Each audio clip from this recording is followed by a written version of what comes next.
Me parece que es muy didáctica abordar así y hablar de un tema que nos cuesta mucho hablar, y usted lo dice con mucha claridad, que es la muerte. Nosotros podemos hablar de un nacimiento, sabemos qué es, nos alegramos, lo naturalizamos, y no así con la muerte. Es algo que nos cuesta mucho más, ¿no?, hablar. Y yo creo que es algo bastante difícil, si bien todos sabemos que ese momento nos va a llegar a todos, porque son cosas que seguramente no vamos a poder evitar, ¿no? Pero sí hay como una dificultad, yo creo que por muchos motivos, ¿no? Por esto de tratar de evitar el tema, como tratando de evitar el tema, esto no va a pasar, no va a llegar. En el caso de esto de morir con dignidad, de la responsabilidad que uno puede tomar en este cómo morir, cómo terminar esta vida terrenal, ¿no? Así que creo que tiene muchas dificultades, y es cierto, si uno se junta en una reunión de amigos y quiere hablar de muerte, dice, no, mala onda, no, claro, por favor, y es así. Es un tema bastante difícil de abordar, pero creo que, como expreso en la columna, todos en algún momento, en la soledad de la noche o en el pienso de uno, piensa sobre este momento, ¿no? Me gustaría morir rápido, no quiero sufrir, que me dé un infarto, ojalá esté en mi cama, y todas esas cuestiones que uno desea para ese momento difícil de la vida, ¿no? El otro día yo hablaba con mi novia y los dos llegamos a la conclusión de que nos gustaría morirnos estando dormidos, digamos, para no sentir nada. Que claro. Sea... El tema es que nadie sabe. Si exactamente, vos no podés. No se sabe. Nadie sabe el cuándo. Y eso es el gran misterio de la vida, ¿no? El cómo. Uno no sabe el cuándo, pero muchas veces el cómo uno en muchas circunstancias puede definirlo, sí, al cómo. Otras veces no, porque si uno lamentablemente tiene un accidente, bueno, no tuviste posibilidad de elaborar el cómo. Ahora, cuando uno va transitando este ciclo de la vida y va llegando a una etapa donde creo que es comprensión más que resignación de que estamos llegando a esa etapa, uno puede de alguna manera decidir el cómo, y hoy hay cierta legislación que acompaña ese cómo. Obviamente que más allá de lo que diga una ley, es un proceso de elaboración personal y familiar, o con el entorno o el núcleo duro que a uno lo rodea, ¿no? Porque no haría falta, digamos, la legislación viene bien porque permite hacer determinadas cuestiones o no hacer determinadas cuestiones, entonces eso ayuda un poco en este contexto. Claro. Pero creo que básicamente es uno el que tiene que confrontarse con uno mismo. No digo que sean decisiones fáciles, ¿no? Creo que hay que estar al nivel de poder decidir el cómo uno quiere dejar esta vida terrenal. Usted escribió, es en este punto donde llega el tiempo de tomar decisiones que seguramente no son fáciles, que de alguna u otra manera pretenden dejar en orden la casa, ordenar papeles, delegar responsabilidades, repartir bienes, pero son pocos los que deciden frente a la incertidumbre del cuándo morir, el cómo hacerlo. Pareciera, al ser un hecho inevitable, dejarlo correr y que tal vez algún ser querido, como cuando nacemos, tome el timón de la situación. Creo que la mayoría lo pensamos así, o lo dejamos correr de esa manera, ¿no? Sí. Y creo que estamos en tiempos donde la esperanza de vida se ha prolongado mucho en el mundo, y seguramente va a ir aumentando. ¿Qué quiero decir eso? Que cada vez uno va a vivir más años y va a haber gente más grande que nos va a acompañar en las familias, y nosotros mismos por ahí tengamos una esperanza más larga que nuestros antecesores. Entonces creo que más allá de dejar en orden todas estas cuestiones materiales, la casa en orden, creo que uno tiene que empezar a hacer el ejercicio de pensar en la medida que se pueda cómo morir. Y cuando hablamos puntualmente del cómo, más adelante en la columna usted cuenta, por ejemplo, el ejemplo del Papa Francisco, que dice la intervención médica que llegue hasta acá. Sí, claro. Básicamente, no quiero estar intubado, no quiero estar súper... no quiero complejizado, estar diríamos, complejizado. Los médicos en una terapia intensiva. Claro. El otro día pensaba, a veces es medio cruel esa despedida, porque hasta para que la gente te visite tenés un horario, ¿no? Entonces no podés tener a tu ser querido todo el día, porque hay horarios de visita en un sanatorio, en un hospital hay horarios de visita. Entonces, hasta esos pequeños detalles de la compañía que uno tenga en el fin de vida, el tiempo de la compañía que uno tenga, también hay que contemplarlo, ¿no? Claro.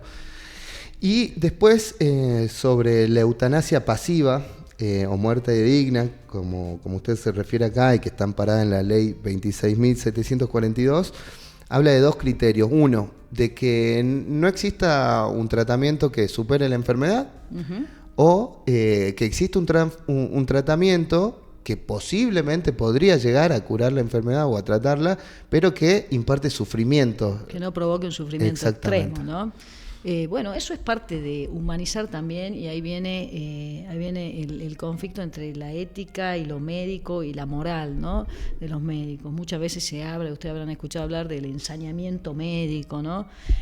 Por supuesto que estamos hablando de personas, ya sea de edad o en situaciones particulares de salud, ¿no? No es para cualquiera. No. Distinto es lo que hacemos con un niño o intentamos hacer con un niño que tiene una vida totalmente por delante, siempre y cuando también el niño lo permita, su enfermedad de base lo permita. Entonces lo que se busca con esto, que a mí el nombre eutanasia no me gusta porque la gente lo asocia a la eutanasia activa, ¿no? Que es otra cosa. Claro, que es otra cosa que diferente. Es ponerle fin a la vida sin ningún otro... Con un acto, o sea, es un acto, o si uno se lo pone, lo que se llama suicidio asistido, ¿no? Sí.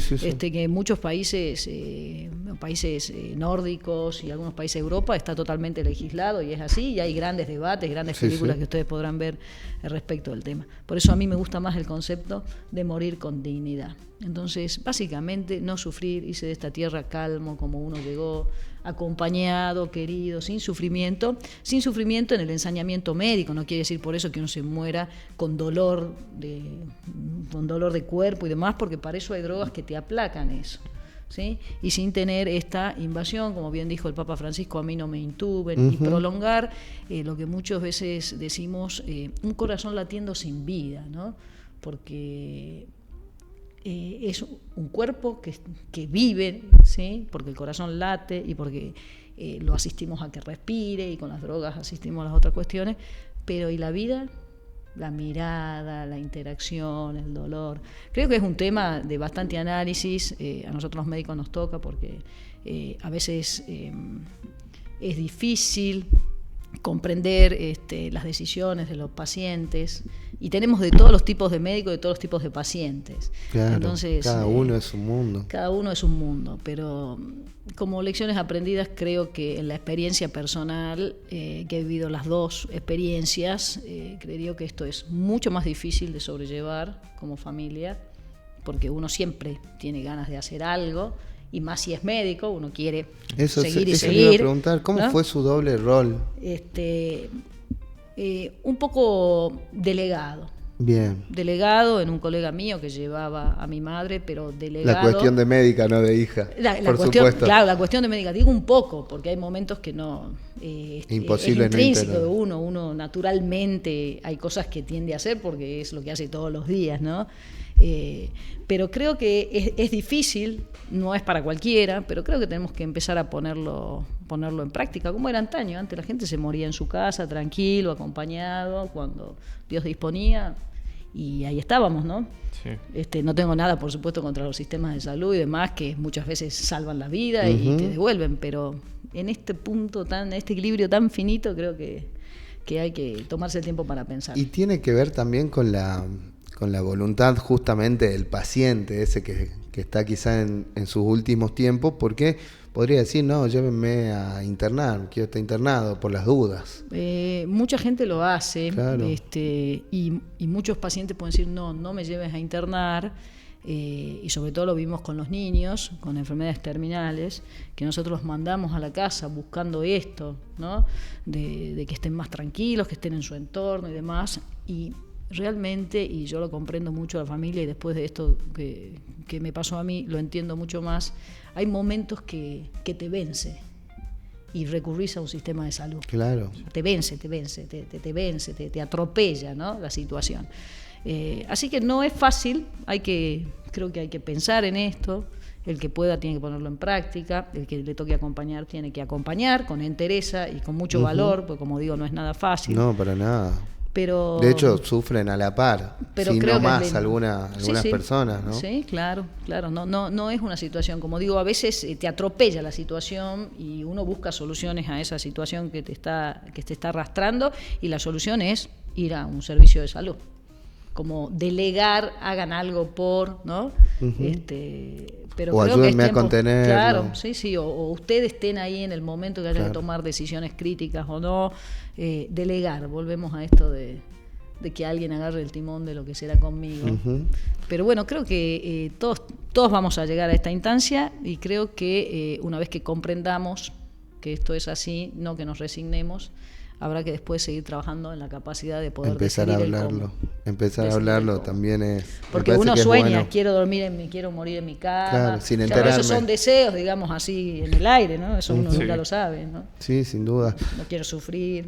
Doc, y en el caso particular suyo, ¿fue hablando esto? ¿Fueron hablando en familia esto? Mi mamá siempre estuvo la postura clara, por eso digo que Marta decidió el cómo, de no querer estar institucionalizada. Bien. Siempre. Bien. De hecho, cuando decimos institucionalizada, estar decimos... en un sanatorio o en un hospital. De hecho, la última vez que tuvo que ir al hospital por una cuestión que no se podía hacer en la casa, lo volvió a repetir muchas veces. No me dejen acá, me llevan a mi casa, no me dejan acá, y así fue, ¿no? Y así fue. Sí, así fue. Respetando su voluntad. Hay otra partecita que me gustaría también leer para los que nos están escuchando. A propósito de lo de su mamá, he aprendido que hay que ser generosos con el otro, acompañar, abrazar, llorar y dejarlos ir, más allá del sentimiento egoísta de quererlos junto a uno para siempre. Entendí lo importante de saber elegir cómo despedirnos, de cómo compartir los últimos momentos con tus seres queridos, recibir visitas sin horarios y, ¿por qué no?, aprovechar la oportunidad para no dejar charlas pendientes y hacer más liviana la mochila. Y así eligió ella, Marta, morir con dignidad, con una enfermedad oncológica terminal y 86 años. Disfrutar hasta que le diera el cuero. Reír, fumar, brindar, comer rico, dar consejos de último momento, estar en paz con Dios. Qué lindo. Quiero decir lindo, que ¿no? también retar, ¿no? Porque también hasta el último Eso momento. No lo escribió. Hasta el último momento Marta tenía un carácter fuerte, retaba, pero se reía.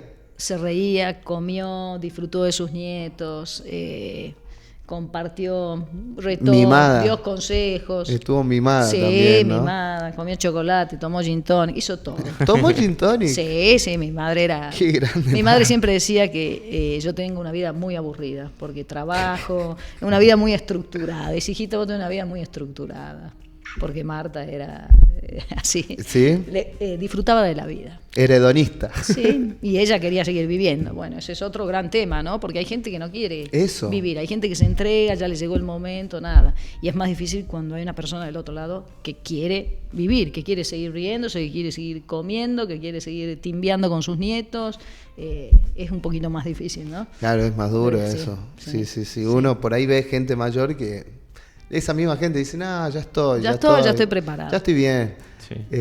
Y otra que no quiere Pero creo que las últimas 2 semanas se dio cuenta de que ya estaba y sintió miedo. Claro. Quiero decir eso también, en una parte hace mención, o sea, podemos romantizarlo con esto de hasta el último momento tratando de vivir la plena vida, pero eso no quita que la procesión por dentro lleve un poco de miedo, ¿no? Yo creo que sintió miedo, totalmente comprensible. Tuvo miedo, al final tuvo miedo, y ahí es donde creo yo la importancia de la compañía, ¿no? Para acompañar en ese momento. Imagínense ustedes un chico que está mal dormido con una pesadilla, que lo quiere a su padre, a su madre o a su ser querido o a su muñeco al lado para tratar de pasar. Esto me parece que pasa igual, ¿no? Claro. Como no estar solo en ese momento tan ¿Y le difícil. Podía expresar el miedo a qué? ¿O qué miedo? ¿O qué tipo de miedo? La expresión nunca fue verbal, ¿no? Bien. Mi mamá fue una mujer con un carácter muy particular, que nunca en su vida se quejó de nada, y si se quejaba había que llevarle la punta, y menos se iba a quejar en esta situación. Bien. Pero uno, conociéndola, percibía que había miedo, con frases: quédate a donde vas, no me dejes, ya estás volviendo, ¿quién viene ahora? O sea, esa sensación de no querer estar solo. ¿Y era creyente ella? Mi mamá era creyente, tuvo la oportunidad justo una semana antes de que el padre Oso, que es columnista también de este diario, la acompañara y la confesara. Así que creo que se fue con la casa en orden. Hizo los deberes. Hizo los deberes, completamente hizo los deberes. Doc, realmente la admiro, la entereza con la que habla de este tema. Creo que es muy, muy importante para todos. De verdad, si alguien lo escucha, creo que le puede servir para su día a día, porque todos vamos a lidiar más temprano o más tarde con este tema y ver que se puede sobrellevar, no sin dolor, ¿no? Porque me imagino que también usted habla como si hubiese sido hace mucho, si estaría súper superado, pero me imagino que hay un... No, diría que ahora puedo hablar, esta columna la tengo... La tiene pendiente hace rato, la tengo entre líneas hace bastante, pero difícil de avanzarla, pero creo que ante esta situación y la muerte del Papa, bueno, eso me dio como un empujón para poderla terminar. El dolor creo que no se va nunca, uno tiene que aprender a convivir. Sí creo que la angustia irá desapareciendo. Yo hace 20 años perdí a mi padre. La figura de la madre es bastante diferente. Cuando la madre se va, y comparativamente, más allá que uno tiene afecto por los dos padres, y yo en lo personal con mis hermanos hemos tenido buen vínculo con los dos, es como que la madre es la madre. Puede ser que se siente... Yo honestamente no me acuerdo en qué libro la leí, pero era un libro que decía: cuando se nos mueren nuestros padres, en particular nuestra madre, por fin nos damos cuenta, no un por fin de bueno, sino un por fin nos damos cuenta que venimos y nos vamos solos. Y nos vamos solos, que no tenemos ya a nadie, que ahora sí dependemos de nosotros en serio, más que tengamos... Y nunca falta mi hermano, que es unos años más grande que yo, que dice: y ahora somos la primera línea, ¿no? Claro. Y te tira esa frase que ahora te deja, que ahora nosotros sos la línea que sigue, ¿no? Somos fuerte, siguientes. Él lo dice medio en broma, medio en serio, pero cuando uno lo piensa, dice: caramba. Es fuerte. Es fuerte. Es cierto. Ahora somos nosotros la primera línea y los responsables de acá para atrás, por lo pronto de la familia y de lo que hay, ¿no? Es complicado. Qué loco. Sí, así que ahora estoy en la primera línea, cuidado. Es cierto. Fran, ¿te animás a leer los mensajitos? Sí. 2 segundos. Yo le tengo una consulta a la doc. Sea consulta. Vamos. Usted habló de las dos posturas de la persona que se enfrenta a la muerte, básicamente. Uno como acompañante. Debe estar el lado en el que uno se niega y quiere que la persona sí o sí se interne, pero se enrosca. Y está el otro lado, como usted, que tiende a soltar esa idea. Por ahí, con una ayuda psicológica, por ejemplo, se puede dilatar más la idea de complacer ese último trecho de vida del paciente. Y yo creo que sí, y lo digo claramente, es una situación difícil y compleja, porque uno instintivamente y egoístamente está queriendo que esa persona se quede con uno para... Claro. No sé si para siempre, pero un rato más, aunque sea, sí. ¿No? Un rato más vale, ¿no?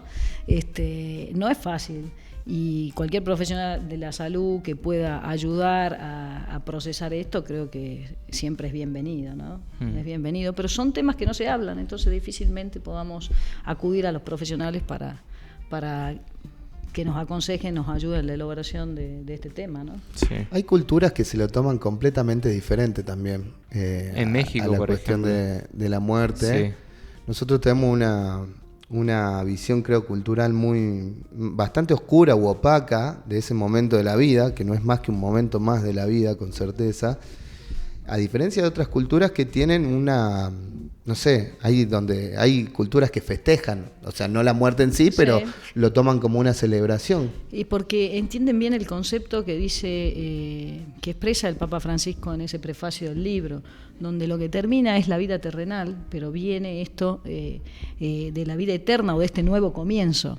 Entonces creo que en esa falta de elaboración o de entendimiento que tenemos nosotros por más de ser creyentes, creo que ahí está el punto, ¿no?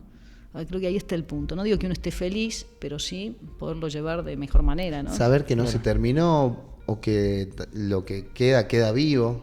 Porque también me imagino, pensando en tu mamá, hay cosas que ella no está en cuerpo aquí, pero las cosas que te dijo siguen vivas. Siguen vivas y los consejos, lo de abrir la ventana va a estar ahí. Cada vez que abras la ventana en invierno para ventilar, va a estar ahí. Lo que pasa, yo tengo 52 años. Son 52 años de tener una persona al lado y de repente no está. y todo eso que uno ha ido aprendiendo y ha ido incorporando a lo largo de su vida, y se queda. Claro. De hecho, uno es parte de esa esencia transmitida por los padres, ¿no? Qué lindo pensarlo así. Bueno, vamos saludando a la gente de YouTube que fue dejando sus mensajitos en esta sentida charla con la Doc Medrano. Carolina, buen día chicos, buen día Caro para vos. Fernando, buenos días. Usina Creativa, buen día amigos, semana corta por suerte. Buen día Ani. Ornella, me da mucho miedo pensar en la muerte, personalmente es un tema que me hace muy mal, tengo que trabajarlo en terapia. Muy buena, Sebastián. Doc, estoy llorando, escribe Ornella. Fernando Galván, nuestro colega. Interesante escuchar a la doctora, comparto totalmente la necesidad de hablar de la muerte y de tomar decisiones. Me gustó eso de morir con dignidad. Y vayan a vacunarse, si no terminan como yo, como con bronquitis y reposo. Interesante, escúchenlo a Fernando. De verdad, todos conocemos a alguien que esté pasando algún cuadro de eso. Sebastián, de algo hay que morir. Los cristianos no tememos a la muerte. Eso es solo el comienzo de la vida eterna. Bueno, en línea con lo que hablábamos hace un ratito. No digo que los cristianos le temamos a la muerte, ¿no? Bien. Capaz que no es temor lo que le tenemos, pero que es difícil llevarlo al momento y el entendimiento del momento. Sí, sin dudas que sí, la muerte no es el final de todo, sino el comienzo de algo, afirmó el Papa Francisco en el prefacio del nuevo libro, Esperando un nuevo comienzo. Reflexiones sobre la vejez, escrita por el cardenal Ángelo Escola. La vida eterna es consoladora con certeza, así que Marta, rezo por vos y tantos otros por este nuevo comienzo. Qué lindo que se lo toma, Doc. ¿Es de verdad un nuevo comienzo? Sí, un nuevo comienzo. Y quiero decir que Marta me guardaba los artículos, ¿sí? Prolijamente, porque yo le había dado esa misión. Entonces yo le llevaba el diario y ella me encarpetaba. Así que tengo guardadas todas las columnas del año pasado. Me va a hacer emocionar, Doc, pero va a tener que continuar la colección. A la bibliorata que tenía. Va a tener que conseguir a alguien que siga haciendo esa tarea. Sí. Porque esta columna, más que nunca, me hace afirmar que vamos a juntar todas las columnas de la Doc Medrano y vamos a hacer un librito. Bueno, porque es divulgación médica, pero además estas reflexiones que siempre atraviesan sus columnas, pues no son solamente de medicina o de cuidado de salud, sino que muchas veces reflexionamos sobre la vida, creo que ameritan que estén plasmadas en un libro. Y en esta, Doc, creo que ha mostrado su mejor beta de escritora. ¿Será que estoy como con la sensibilidad a flor de piel? Es muy inspirada. Sí. Me gusta lo de beta de escritora porque siempre fui mala alumna en lengua, quiero decir. Quiero decirle a la gente, no la voy a engañar. Qué grande. Bueno. Y suerte que escribo en computadora, pues tuviera que escribir manual, estaría bastante más difícil el tema. La letra de médico. La letra de doctor. Ahí sí que no sé cómo la editaríamos. Ahí saldría todo medio pata para arriba. Ahí se nos complicaría editarlo. Son realidades. Sí, lo importante es no engañarse. ¿Por qué escriben así los médicos, Doc? No, yo tengo que reconocer que siempre tuve mala letra. Siempre. Hice un esfuerzo, fui una profesora, me dijo, mira Josefina, no tenés solución. Lo único que podés hacer es separar la palabra para que la gente entienda que hay otra palabra. Y después la facultad, por el volumen y la velocidad con que uno toma apuntes, que hoy los chicos ya no, todo es de otra manera, te va deformando, simbolismo, y uno va haciendo esa letra de médico que todos critican. Tendría que haber un alfabeto médico para tratar de entenderlo. Desde la ignorancia yo pensé que era un alfabeto, porque hay veces que vos las ves a las diferentes recetas y decís, che, pero esto está igual. Entonces en mi cabeza digo, bueno, por ahí en alguna materia les enseñan alguna tipografía en específico para que sea universal. No.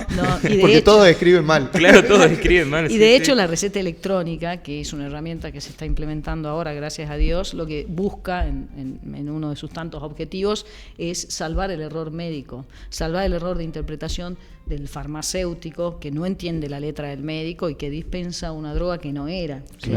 Entonces la receta electrónica viene a salvarnos un poco en el contexto de la mala escritura que tenemos. Así que gracias, receta electrónica. Qué bueno. Está bueno. ¿Era eso un taller de caligrafía? Claro.